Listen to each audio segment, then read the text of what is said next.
بعض اوقات فرشتے بشر کی شکل میں آتے رہے. فتمثل لها بشرا سویا.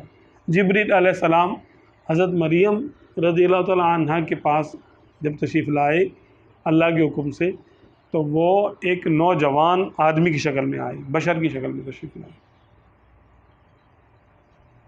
اسی طرح لوط علیہ السلام کی قوم پر جب فرشتے عذاب لے کر آئے تو نوجوان خوبصورت لڑکوں کی شکل میں تشریف لائے.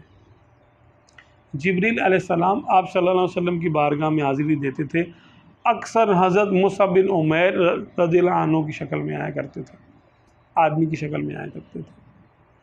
تو دیکھنے میں یہ بھی انسان ہی لگتے تھے، بشری محسوس ہوتے تھے. تو بشر ظاہر کو بولتے ہیں، لیکن حقیقت میں بشر کون ہے؟ جو کہ آدم اور آدم علیہ السلام کی اولاد میں سے ہے. یہ ظاہراً بشر ہیں. فرشتے جب بشر کی شکل میں آتے ہیں تو حقیقتاً بشر نہیں ہے، اس لیے فرشتے نبی نہیں ہو سکتے.